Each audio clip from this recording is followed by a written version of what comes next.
દહેગામના ward number 1 ખાતે ભારતીય જનતા પાર્ટીનું કાર્યાલય ભવ્ય રીતે શરૂ કરવામાં આવ્યું છે. આ કાર્યાલયનું ઉદ્ઘાટન સ્થાનિક ધારાસભ્ય બલરાજસિંહ ચૌહાણના હસ્તે કરવામાં આવ્યું. કાર્યક્રમ દરમિયાન વોર્ડ નંબર 1ના ઉમેદવાર તરીકે શ્રી ઇલાબેન જયદીપસિંહ ઝાલા, શ્રી રંજન કુંવરબા હેમેન્દ્રસિંહ રાઠોડ, શ્રી પ્રકાશભાઈ અમૃતભાઈ ભીલ અને શ્રી રોહનભાઈ બળદેવભાઈ રબારી ઉપસ્થિત રહ્યા હતા.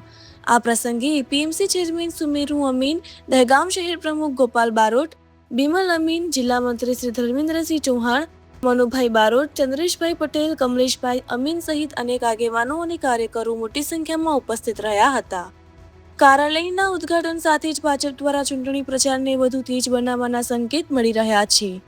આ પ્રસંગે કાર્યકરોમાં ભારે ઉત્સાહ જોવા મળ્યો હતો અને સમગ્ર કાર્યક્રમ જનમેદનીથી ગુંજી ઉઠ્યો હતો. વધુ અપડેટ માટે જોડાયેલા રહો.